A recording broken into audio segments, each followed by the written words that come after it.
Good morning, Shabbat Shalom. Good to see you all in the room and on Zoom.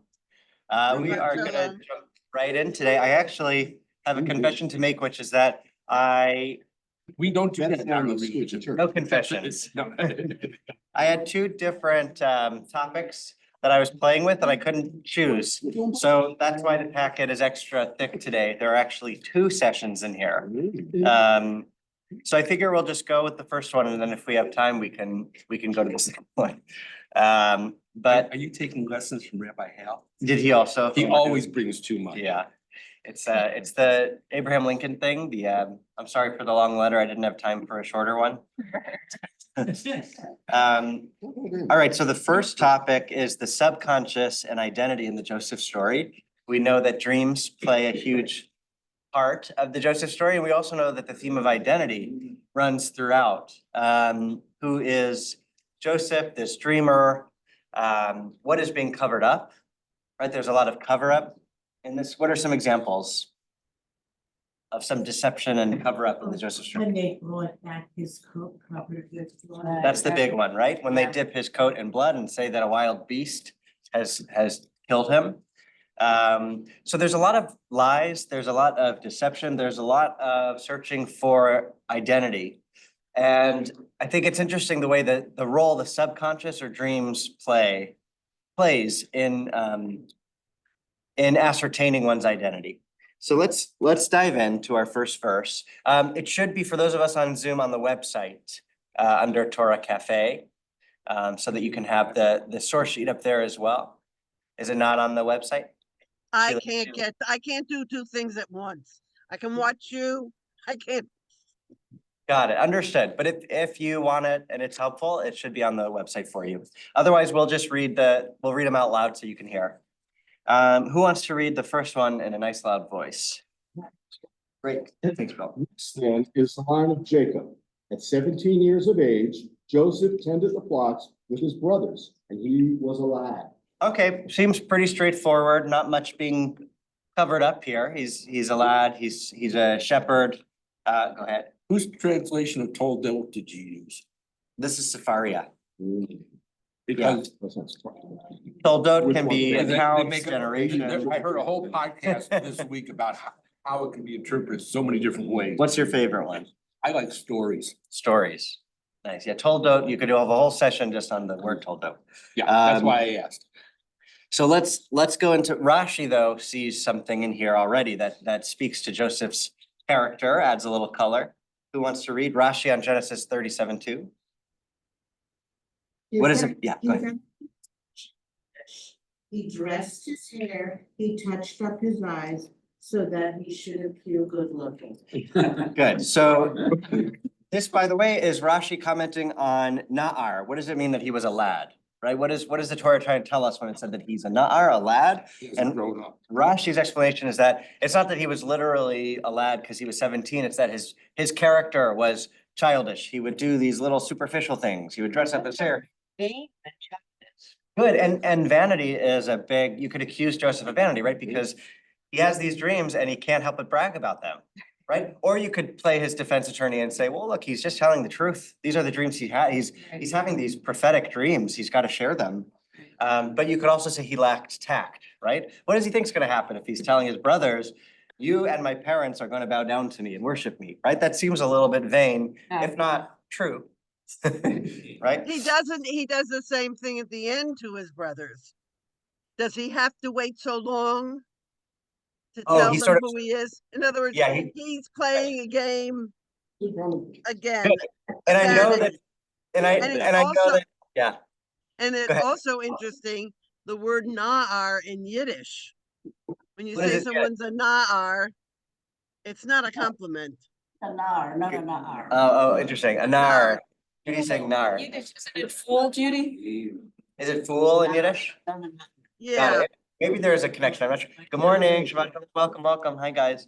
Well, I know that Sheila didn't skip to the end of the handout because I know she's not looking at it, but we are going to get to we'll get to Joseph's big reveal to his brothers at the very end when he finally reveals himself, which again is sort of this full circle moment of he's all made up and dressed up, right? He becomes second to He is Pharaoh. dressed up. Yeah, his brothers, Literally.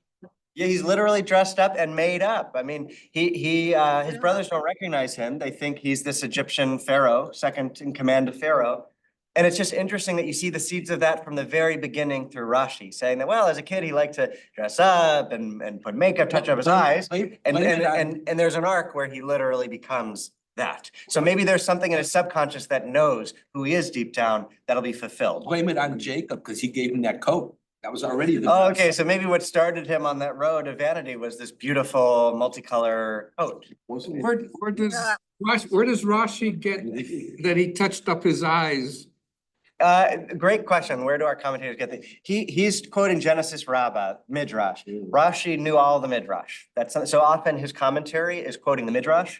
We would have to explore Genesis Rabbah 84:7. Yeah. Maybe for a Midrash lunch and learn at some point, we could dive deeper. But just for our intents and purposes, it's coming off of Na'ar, which means lad. And Rashi's troubled by what does it mean that he was a lad? His answer is not just literally often it's redundancy.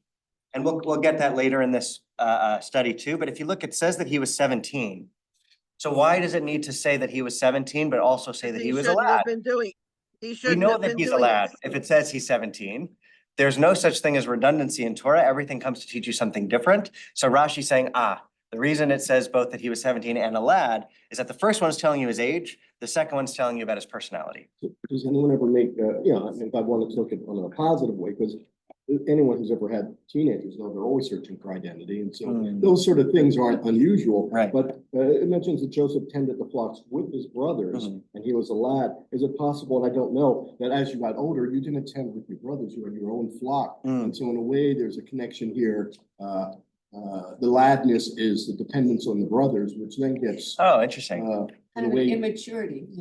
yeah, or appropriate maturity at the time. Yeah, dependency. But the dependency, which then, as we know, is here is depending on these brothers, and what do? They don't act in the way that we expect someone who's a mentor to Right, someone they else. abuse it. And Yeah, that's yeah. essentially the whole, we see that throughout the rest of the story. Yeah, And- that's very interesting. Maybe the lad is about his dependency on Okay, his so brother. if There's he's, a bit of modern day relevance to this being touched up and appearing different from how it actually looks. Yes. I'm very amused that not only synagogues, but some people have told me about dating sites where they submit these pictures that maybe were accurate 20, 30 years ago, but are no reflection of what they look like now. Yes, yes, exactly. I use a picture from when I was 30.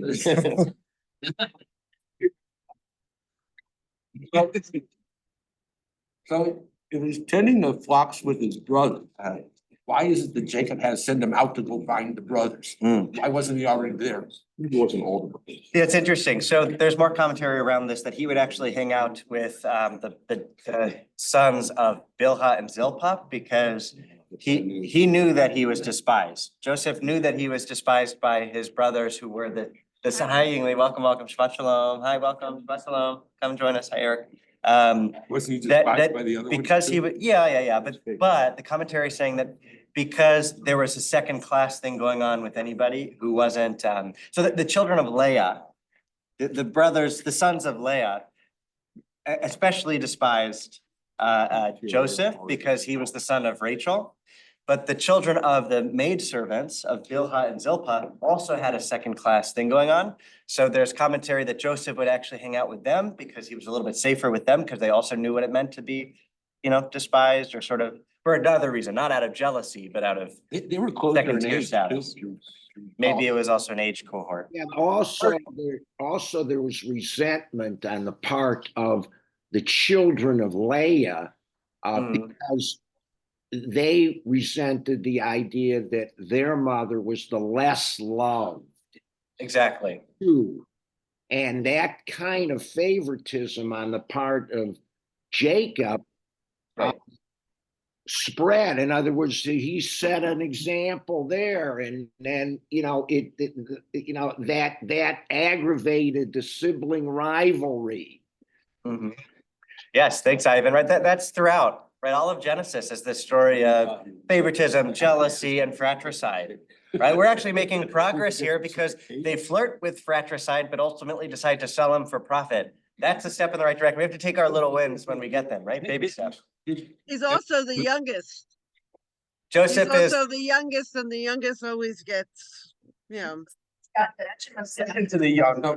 Right, Something- Benjamin is the youngest, and presumably he's already born at this point, yeah, Boy, better. be. because Rachel's Settled down. dead, yeah, yeah. Oh, Maybe did, not. did, Maybe No, did wait, Ed- then he's not the any of the- youngest, excuse me, Benjamin is. Yeah, that's what we were saying in here, yeah. Yeah. But right. where is Benjamin? Benjamin doesn't figure it, it's He's at home, interesting. he's too young. Yeah, he's probably at home with Jacob. But it's he's- also, He's 6 years younger, at least. Go ahead, you had a comment. Did any of the children from the Zilpa, Mhm. whatever their names are, Bilhan. were they involved in the sale and the Yeah. pit? I mean, I know they were there, but did they say anything at all?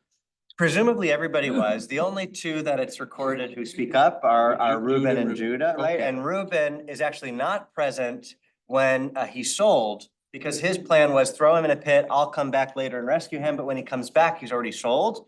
So the question is, where was Reuben? And our commentators say that he was too busy mourning what he had done by violating his father's couch, right? He and one of the maidservants, sorry, the handmaids, one of the handmaids, There wasn't a child. have an from intimate that. relationship. And that's a whole nother direction we could go in, which is, his name is Reuben, which means basically like seeing the sun.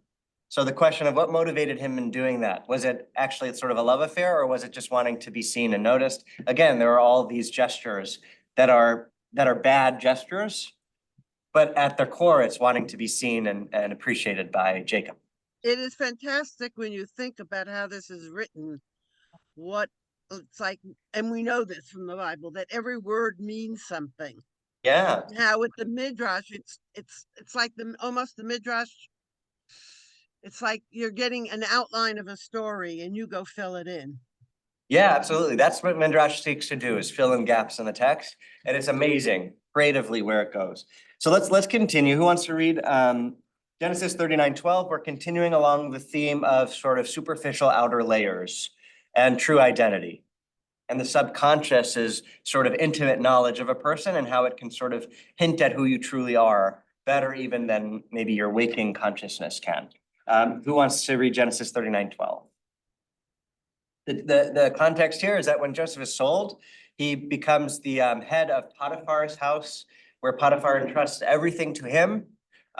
Basically, the only thing Potiphar pays any attention to is what he's fed, right? Everything else is in Joseph's care and direction, management. Abijah, welcome, Shabbat Shalom. So who wants to read Genesis 39:12? And she caught hold of him by his garment and said, lie with me. But he left his garment in her hand and got away and fled outside. Good, this is referring to Potiphar's wife, right? Joseph says, how could I possibly lie with you? My master trusts me with everything in the household except for you. Of course, you are the one thing that does not come under my care. How could I violate his trust? And how could I sin in this way? What's her name? It's just Eshet, yeah, it's wife of Potiphar. Wife of Potiphar. This is funny. Yeah, they're, yeah. Okay, who wants to read the Hasidic commentary, Ber HaHasidut, on that verse, Genesis 39:12? Go for it, thanks. Once a certain Chassid boasted to Reb Aharon the Great of Karlin that he knew Reb Levi Yitzchak of Berdichev. Reb Aharon told him, you are wrong. You do not know Reb Levi Yitzchak, but his outer garment, probably his only coat. But you have no idea who Reb Levi Yitzchak himself is. Right, so we have a Hasid boasting that he knows this great sage, and this other rabbi says, no, you're wrong. You don't know Rabbi, you don't really know him. Maybe you know his outer garment, probably only his coat, but you have no idea who this great Levi Yitzchak himself is, who he truly is. So that's often I like to open these sessions with a question, but I wanted to save it for here, which is, do you feel in your own life that you present a certain version of yourself in different situations? And are there ever times where you feel you can present your true self? Surely a rabbi never. No, what you see is what you get. Yeah. Yeah. So, I don't recall someone here who are educated probably would. I think it was an Indian writer who said we have three lives. We have our public life, Mhm. our private life, Mhm. and then our secret life. Mm. And often the secret life, you don't even know yourself. Yeah. So I think here they're talking about that private life only, that you don't see as private. I don't know if they're going so far as to say that inner secret life as well. I think we all have those lives. Right. The only reason I say, so yes, right, but there's maybe, I like that framing. 3 lives, outer life, private life, but then also secret life, maybe even unknown to you. And that's right on theme with the subconscious, that maybe you get flashes of insight about about that secret life even to you through your subconscious or through dreams or through these instincts. I was Go ahead, gonna, Ron. I was gonna say, before Bill was gonna say what he said, which makes more sense. I'm gonna say is, he only knew him superficially. Yes, right. You only know the outer layer. You only know somebody superficially. Go ahead, Nelson, and then yes, we'll go, Anita. Of course, Freud would claim none of us know ourselves at all, or we only know ourselves superficially. But I actually was going to bring a question. It's just kind of a superficial question. You've all seen me. I always like to wear things that say something. So the question is, when can I start wearing Hanukkah stuff? I see people wearing Christmas stuff already. It's a great question. The rabbis were wearing it this past Sunday. It's really a question for you. You can wear it anytime. It's a matter of how comfortable you are in those sweaters, both from like a material standpoint and from an appearance standpoint. But whenever you're ready, it's ready for you, would be my answer. When it is on sale. When it's on sale. It's on sale. Got it. Quick So, change. Change Yeah. into a Hanukkah shirt now. but so and Nelson also bringing up Freud is very apropos because we're talking about dreams in Joseph and how the subconscious, how those that valuable information about yourself are often hidden in dreams. But I want to a little bit more to the room about sort of when you shed this outer layer, right? What you have to put on, or maybe different coats in different situations or around different people. So sometimes you may feel you have to protect yourselves from wherever you are. And there's also, in professional life, you might not want to reveal everything about who you really are. I mean, if it's not appropriate. I was also thinking though with Joseph, if he is 17, he has not developed his real identity yet. Maybe he doesn't know who his inner self is. He's still trying to figure out who he is. Yeah, absolutely. And I think sometimes we want to protect ourselves, or you just don't feel, once you trust the other people, you can reveal more of your inner true self. Yeah, I have a mentor who we're trying to get over here, Rabbi Brad Arson, who talks about process theology, that he's a theologian and that's sort of his thing, but he talks about how we're always in a process of becoming, right? Certainly when you're an adolescent and you're searching for who you are, but I don't think that goes away, right? We're always in a process of becoming, no matter how old we are, even though we get settled into who we truly are as we get older. Go ahead, yes. There's also a duality. There is also what others project onto you, and what also remains unsaid. Right. Do you have full control over your identity or how you're perceived? Often no, right? It's what you're trying to project, but then there's what's projected onto you, how you're interpreted, right? Like a dream. Or what other people need you to be. So I had, and then I'll get to Elian and Bijan. But real quick, I just want to say there was a class that I had to look up my notes to in college because I had a wonderful psychology class taught by this great professor, Dr. Marshall Duke. And it was the psychology of fictional characters. And what we did is we would read different literature, and I actually included one in this packet, so we'll get there. But one of the things he said is how the thesis of the course was, there's no difference between real people and fictional characters. All are fictional. Right? And we were like looking for examples. Can you explain that to me? And he said, sure. And he did something, I would only butcher it, but he basically got me to close the window.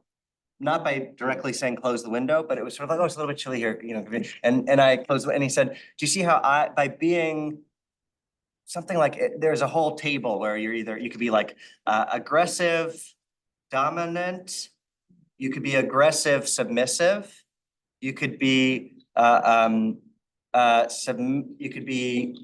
passive submissive, and which would be here, and you could be, what would be the other one? Yeah, passive, right. But basically how you force other people into a certain category based on which one you occupy. So he was being aggressively submissive there, where he was like, oh, it's cold in here, you know, and it elicited a certain version of myself through the way that, and if he had been dominant, right, when people are dominant, aggressive, that may force you into a sort of submissive, right? Like, based on how you interact with others, not only are you shaping who you are, but you're shaping who they are. So we create fictional characters in our own life too, based on how we engage with people. Because we bring up different versions of each other.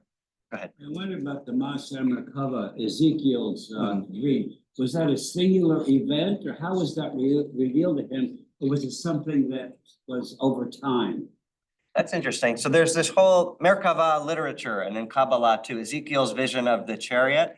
There are a few different episodes of it. I don't think it's just one, but if your question is, did it happen all at once, or was it sort of a series of visions? It's a good question. I'm not sure. I'd have to look that up. But why do you ask? Just curious how, like, I'm very intrigued by it, the imagery there, and how modern day psychologists and psychiatrists might relate to those images. Sure, absolutely.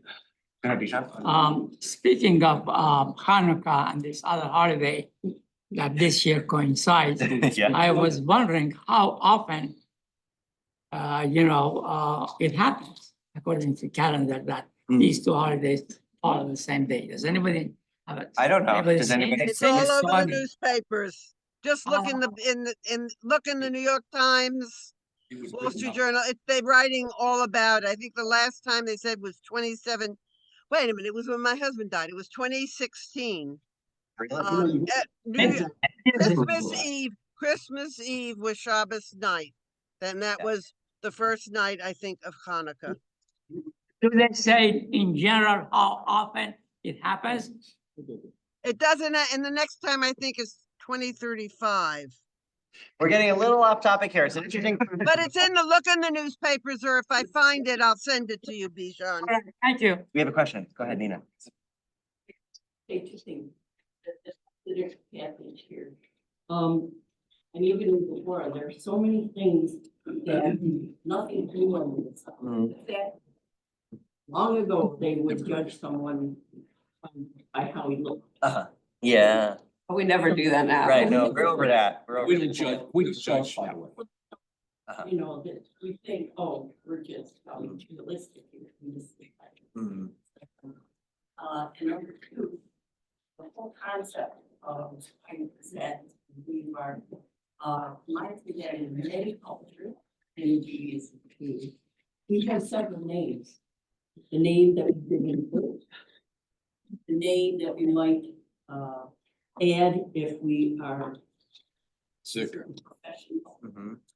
and then names that we acquire as we move on in life. Mhm. Titles, family names, and then the name that we are supposed to become, or the name we're supposed to grow into. Right, all these different names at different stages of your life, your career. If you're sick, you might change your name to ward off the evil eye, but there are all these different times where you inhabit a new name, thinking, yeah. Yeah. I know in several cultures, I believe in Indian culture, you're given a new name when you marry. Your husband has a secret name, you know. Huh. Private. Oh, interesting. So, Yeah. you know, so it's different, and especially it's the first thing that happens when you're born. You The gotta- naming, Yeah, it's really very amazing. right.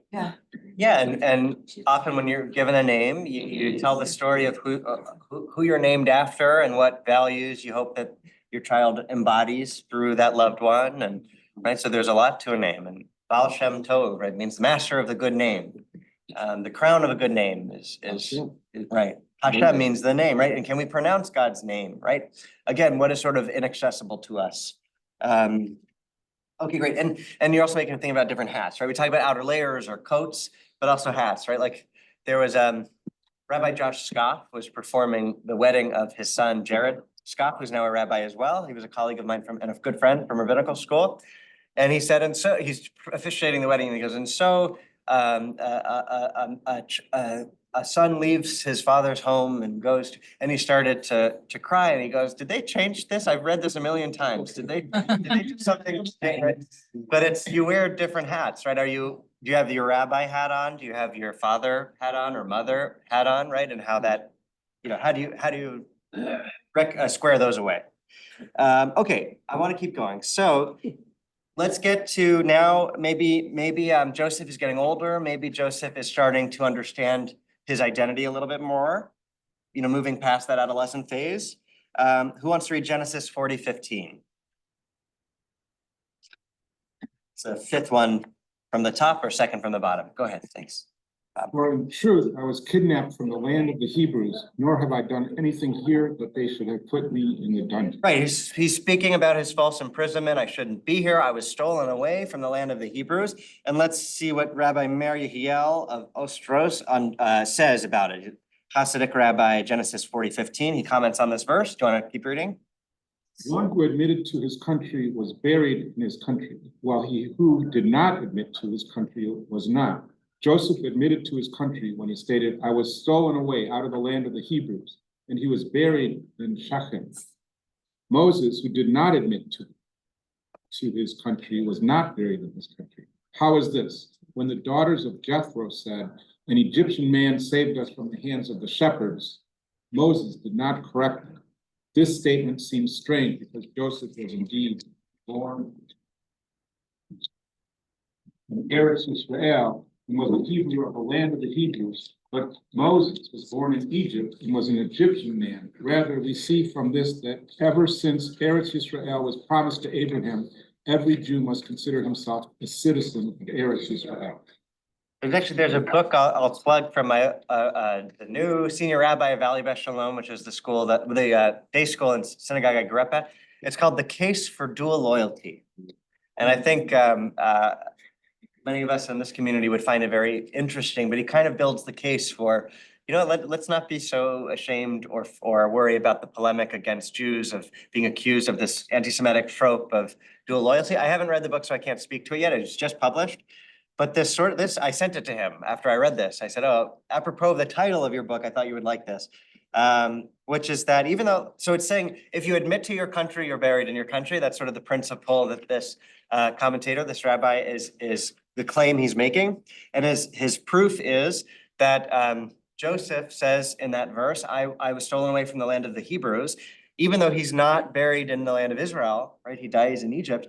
We know that his bones are carried with the Israelites to Eretz Israel, where he's ultimately interred, right? But Moses, we know, never gets to access the Holy Land. He gets to see it, but he doesn't get to enter it. So he dies in the wilderness. He dies on the mountain, right? He doesn't get to go in and be buried in that land. And the reason this commentator is saying is because when the daughters of Jethro called him an Egyptian man, he didn't correct them.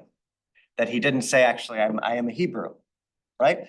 So and from there saying that the fallacy, but he's saying, well, but technically he's correct. Moses was born in Egypt, so why, he shouldn't have to correct them. That was the truth.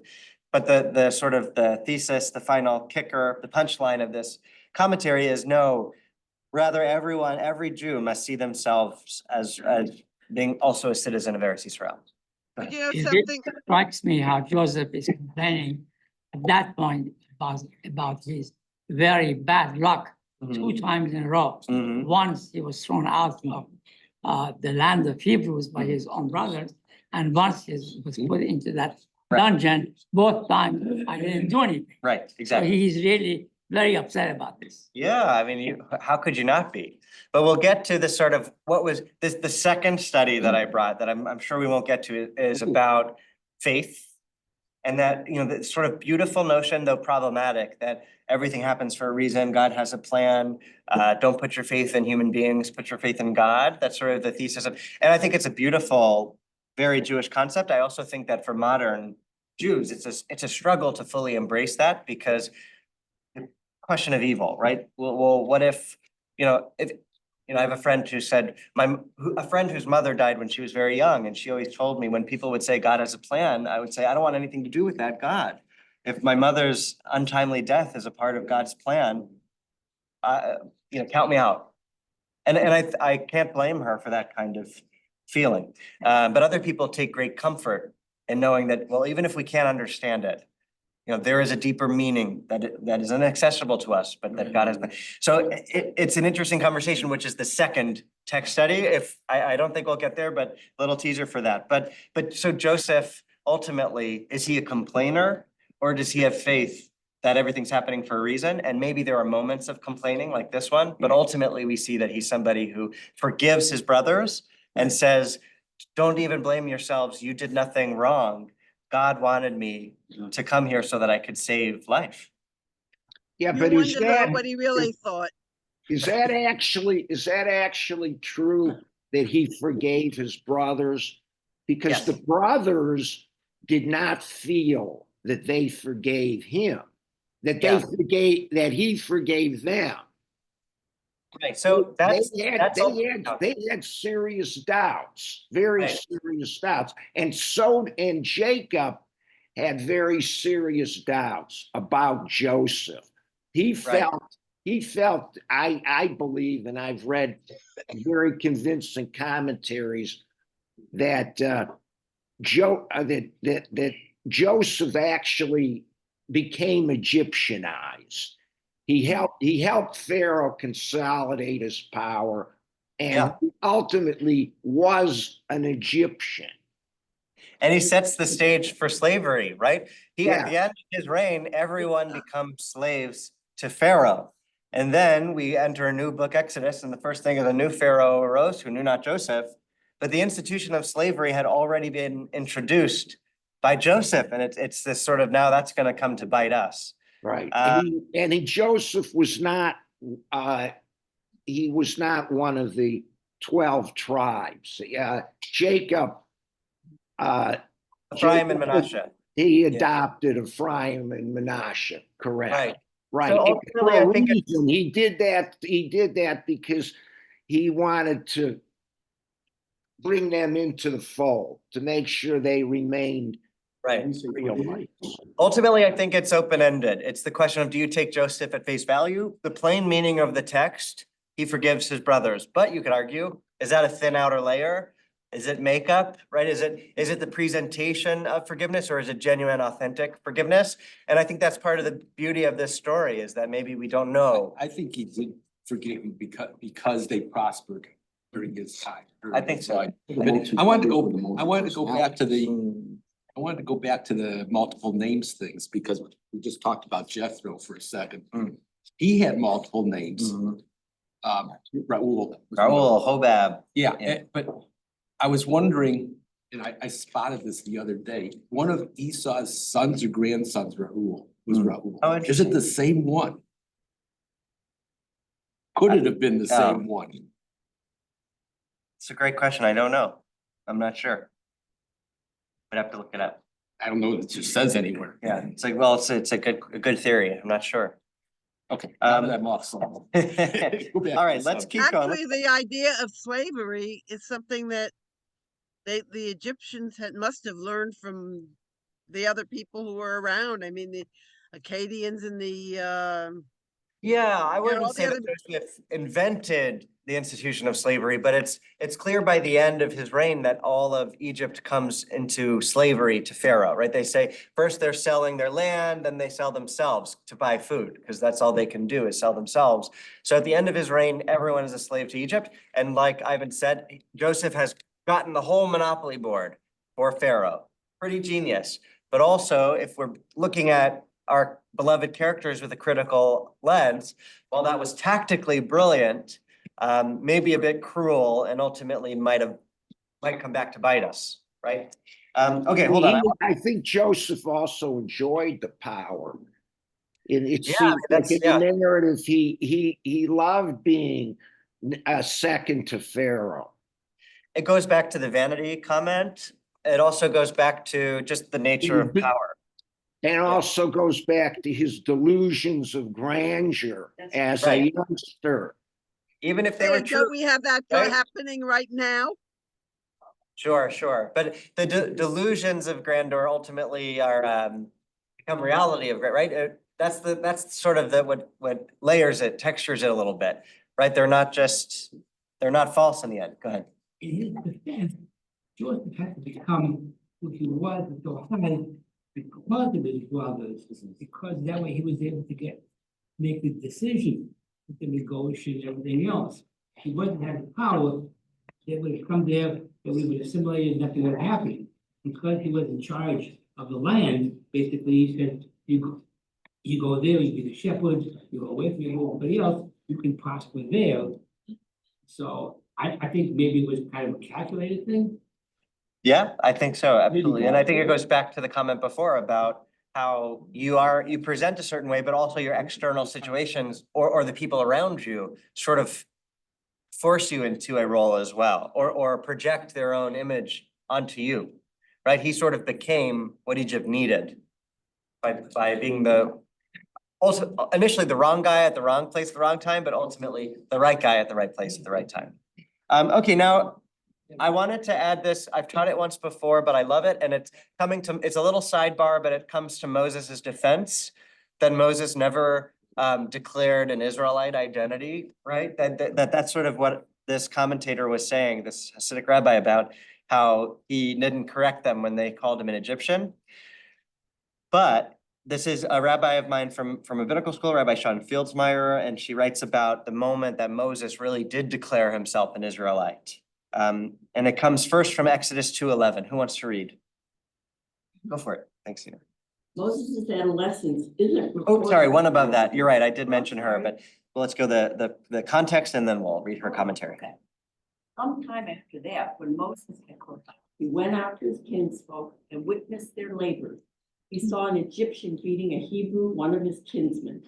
He turned this way and that, and seeing no one about, he struck down the Egyptian and hid him in the sand. Right, so we all know this moment, and what's interesting is we don't get Moses' growing up, kind of just like the way Rashi felt the need to fill in some gaps about Joseph's adolescence. We don't get Moses' adolescence. We get being drawn from the water as a baby in the house of Pharaoh, Bat Paro, the daughter of Pharaoh, and then all of a sudden, sometime after that, when Moses had grown up, so there's a big gap, right?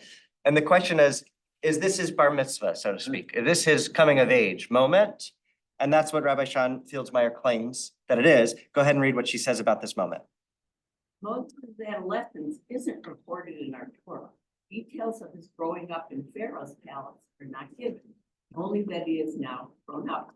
This then may be understood as his coming of age moment. He looked this way and that, this way, his past, growing up in Pharaoh's palace, his Egyptian identity. That way, his future, his Israelite identity, and he saw there was no man.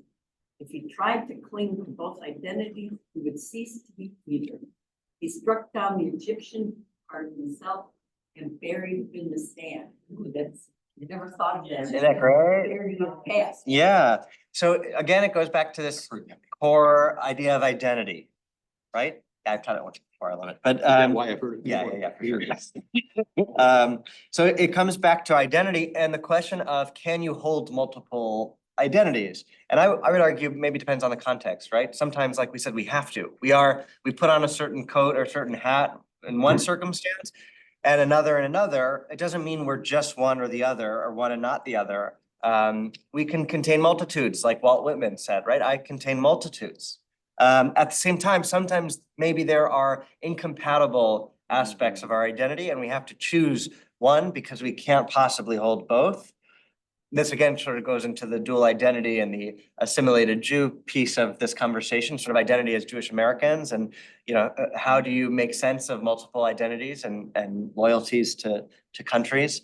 But what he's saying here is that Moses ultimately struck not the physical taskmaster. This is an internal struggle that he smote that piece of himself and buried in the sand, basically saying, I am an Israelite. That's his bar mitzvah, right? I am a Jew. But here's just going back to that class I was telling you about, and then I'll get this comment. What we did is we looked at different pieces of literature, and we will get to one, I promise you that. But there was sort of another sort of thesis of the class, which is we all have these doubles. And we read different literature of examples of characters who sort of have these subconscious doubles that they have a relationship with. And you could do one of a couple things. One is you can befriend that double. Let me give you a funny example. Edgar Carrot, if you haven't read him, couldn't recommend him more highly. He is sort of like the Salvador Dali of short stories. He is surreal, he is funny, he's an Israeli contemporary short story author. He's amazing. And well, I brought one of his, that's the piece, I brought his. But he has one called Fatso, which I did not bring. And this, a little bit offensive, I apologize, but it's his story, not mine. It's the story of a man who is in bed sleeping with next to his wife. And in the middle of the night, he sees his wife morph into a middle-aged, bald, fat man named Fatso. And what ensues in the short story, again, it's this surreal kind of thing, is that they become best friends. They hit the town, they smoke cigars, they eat, they drink, they all go at women, again, offensive and inappropriate, but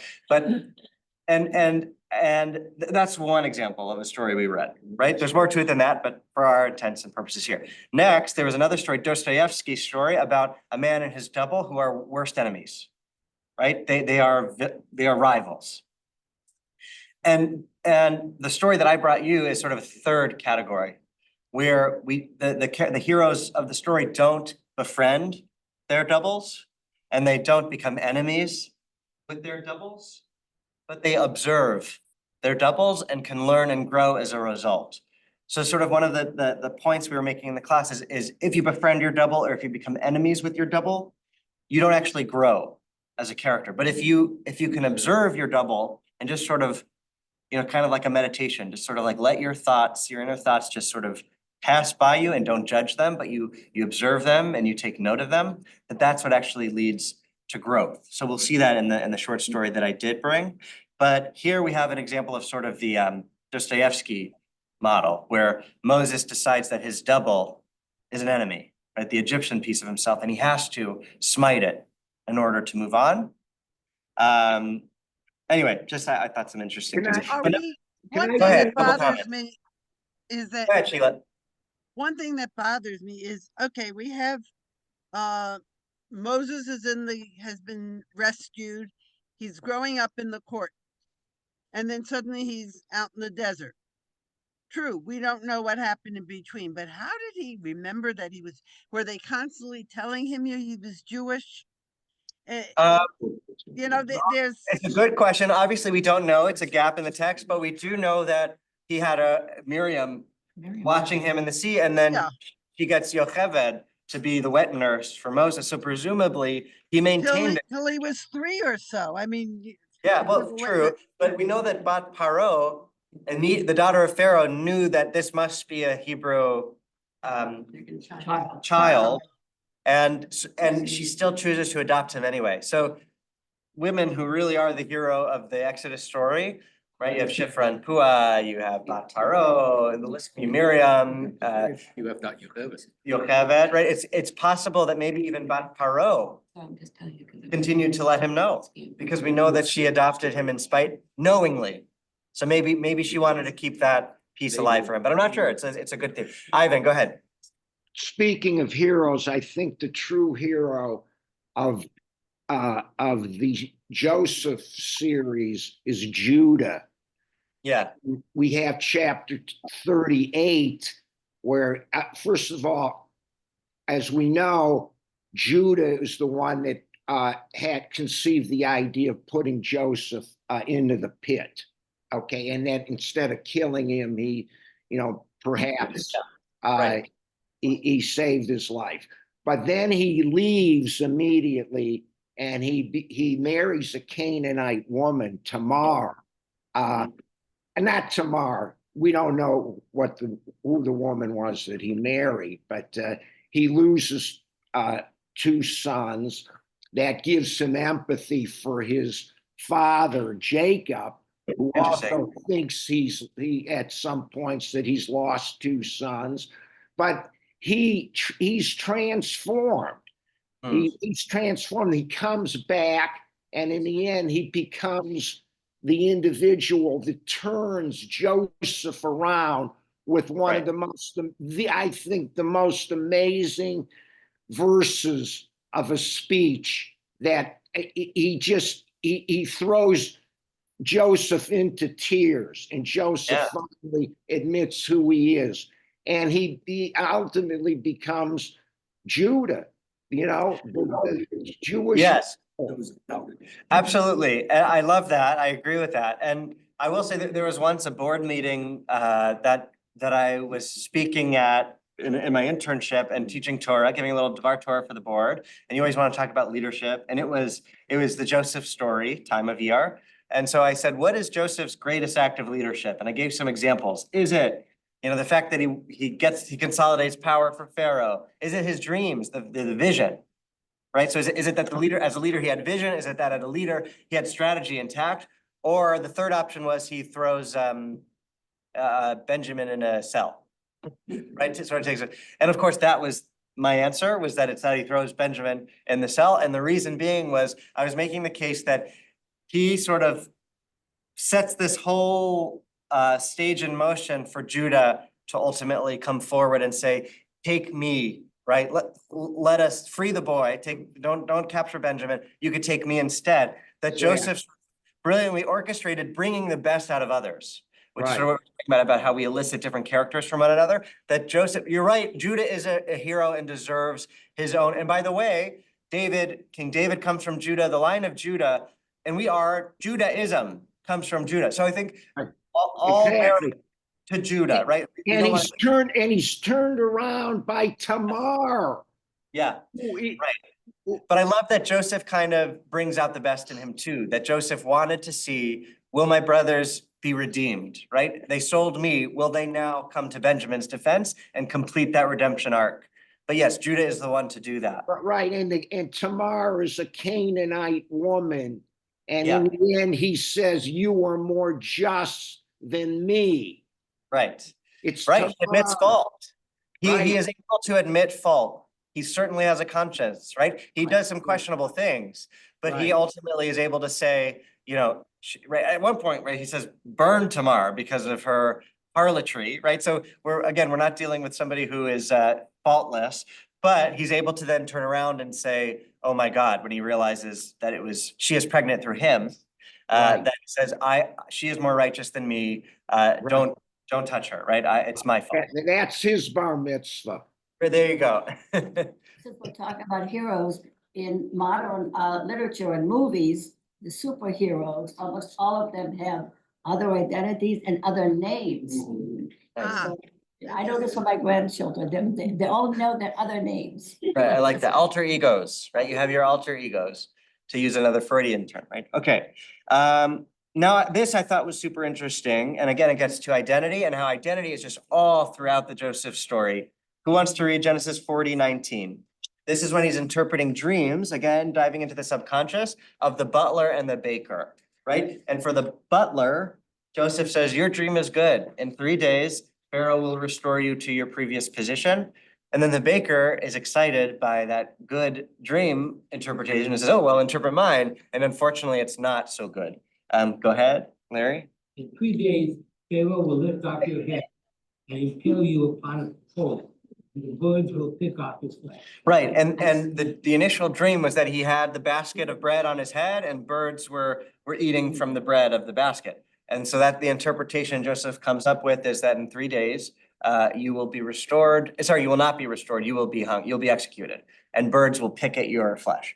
But it's interesting that he would be willing to say this to somebody because that person could have killed him.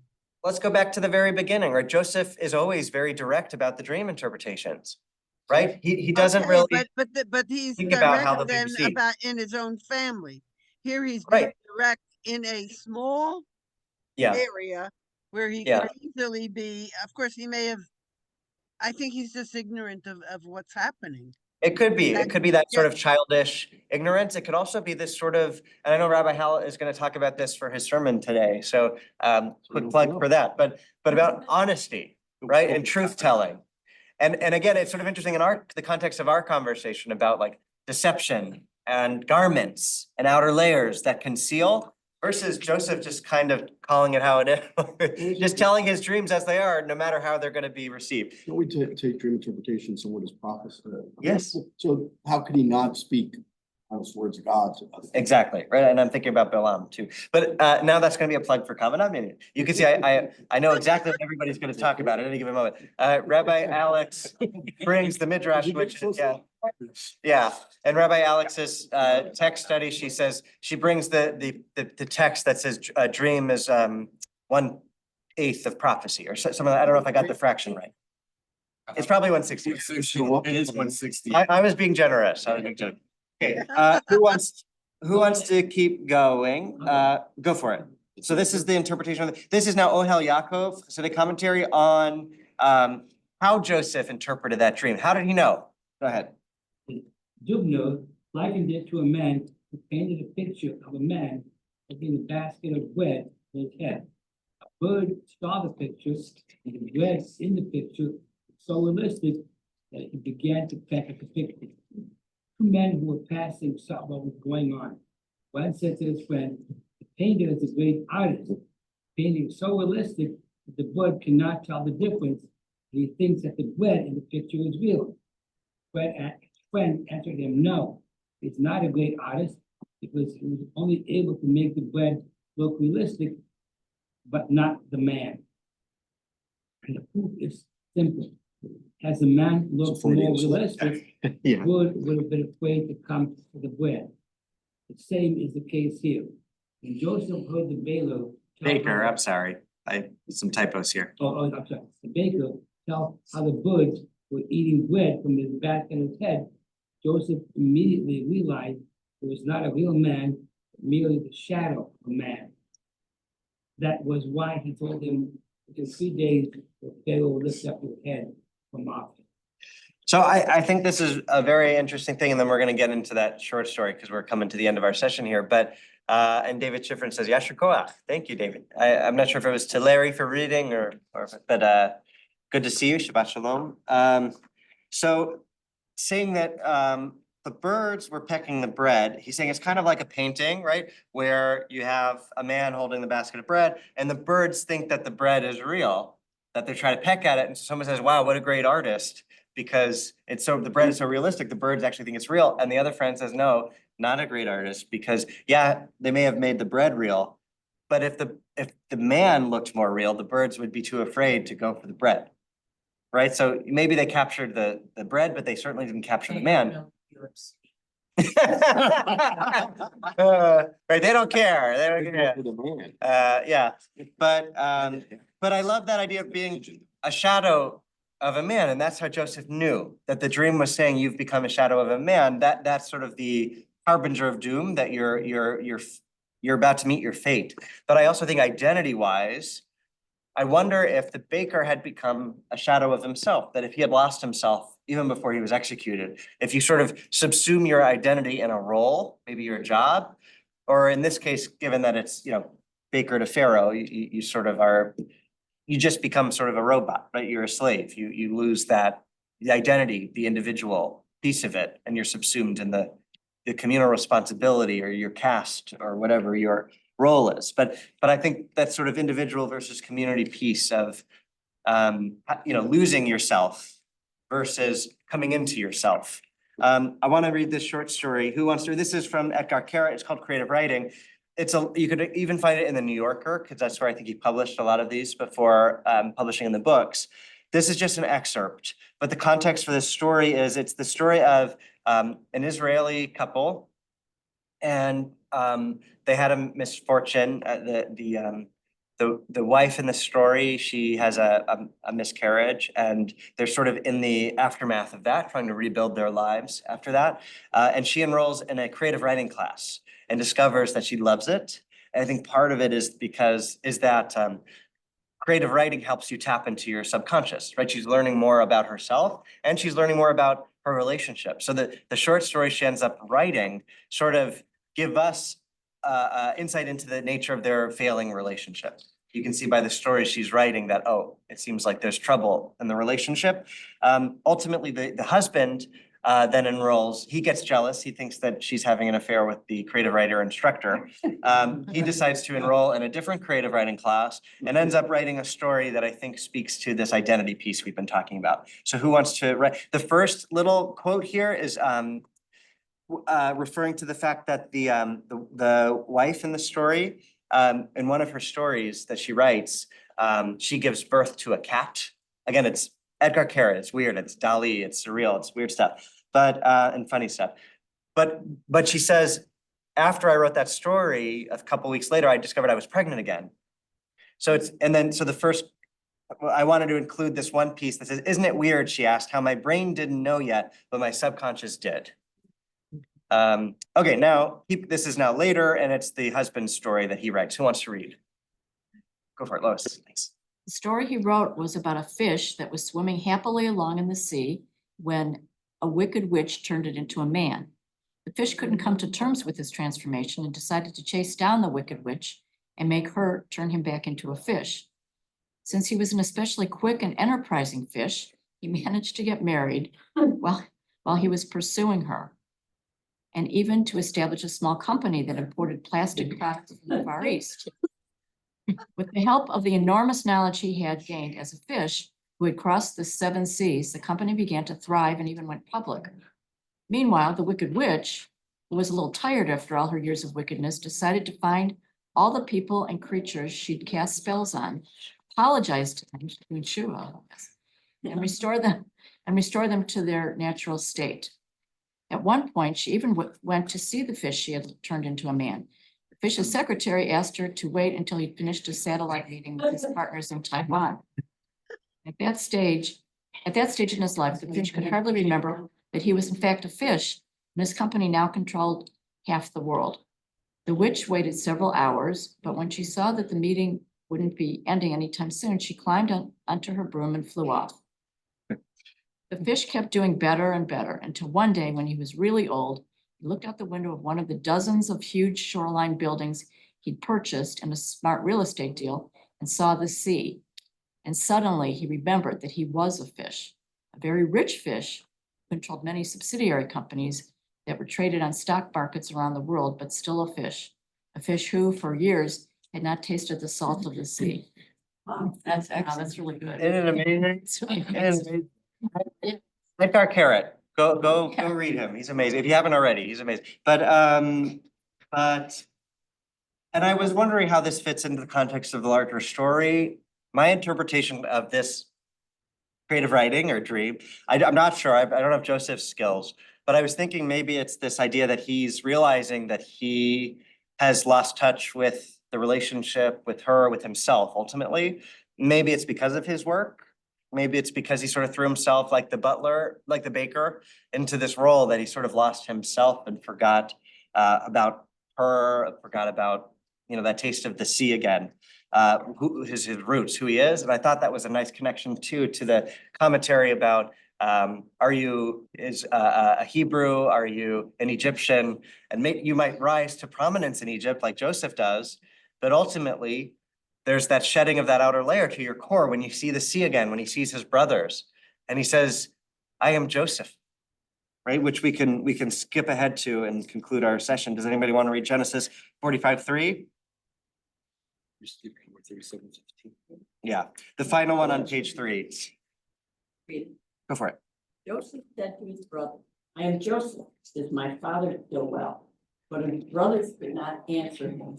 So dumbfounded were they on account of his prayer. Yeah, so you have all of this about outer layers. You have Rashi talking about putting on makeup and touching up his hair. You have the coat, the thin outer layer. You have him ultimately becoming Pharaoh, totally concealed and indistinguishable, disguised from his brothers. But then when he sees his brothers, as if that fish turned man who gets so prominent and successful, but then sees the sea again and immediately remembers who he truly is, you have this casting off of the outer layers and this reveal, I am Joseph.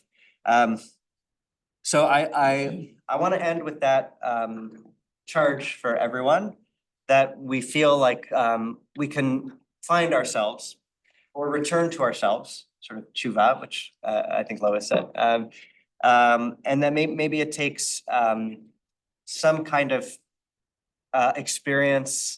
Maybe it's in a synagogue, maybe it's in a favorite place that unlocks something in you. But I want to challenge us to continue to find who we are, whether that's through the context of community, through Torah, through learning, or whatever it is for you. And reflect on sort of the necessary outer layers and hats we wear in different circumstances, but to use Torah as a beautiful motivation to reconnect with ourselves and remind ourselves of who we are and of what people we belong. So I'll just end with this final little piece. We go back up one, Genesis 37:15. A man came upon him wandering in the fields. This is a random man finding Joseph in the fields. The man asked him, "What are you looking for?" Right? Ma tevakesh. And Rabbi Menachem Mendel of Kotz says, our sages tell us that this was no ordinary man, but an angel. This is a nameless man, right? Talk about names. Here's somebody without a name. He's just some man in the field who points Joseph in the direction of his brothers. Right? Jacob had sent him to find his brothers, and this man says, I saw them shepherding over there, but he doesn't have a name. And our sages tell us this is no ordinary man, but an angel. The angel taught Joseph that whenever he was lost in knowing what to do with his life at a time of confusion, he should seek himself. That's tevakesh. You could read it as what are you looking for, but also you could read it as seek yourself. Seek you. Instead of what seek you, it's what seek you. That's sort of what they're doing. That he should first clarify to himself what he wanted and was striving for. Thank you, everybody. Thank you for your learning and insights. I've got a couple of things.